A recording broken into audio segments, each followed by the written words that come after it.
म्हणजे सांगायचं तात्पर्य अस्थिरपणा कशामुळे झाला?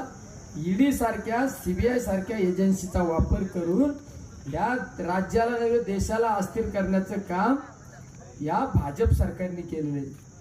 त्यामुळे या भाजप सरकारला धडा शिकवण्याची ही वेळ आलेली. एक काळ भारत देश हा कृषी प्रधान देश म्हणून त्या भारत देशाकडे आपण पाहत होतो. त्या भारत देशामध्ये आज सगळ्यात जास्त शेतकऱ्यांच्या आत्महत्या होतात आणि त्याचं सरासरी जर प्रमाण काढलं तर महाराष्ट्रात माझ्या सर्व शेतकरी बांधवांच्या आत्महत्या. सरकार काय म्हणतं? शेतकऱ्यांच्या आत्महत्या थांबल्या पाहिजेत.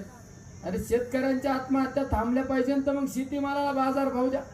आज कांद्याची काय परिस्थिती आहे, सोयाबीनची काय परिस्थिती, कपाशीची काय परिस्थिती, ऊसाची काय परिस्थिती. आणि शेतीला जोडधंदा म्हणून ज्या व्यवसायाकडे पाहतो तो म्हणजे दूध धंदा, त्याची काय परिस्थिती आहे? 20 रुपयाला बिस्लरीची बाटली आणि दुधाला 22-23 रुपये भाव. ही जर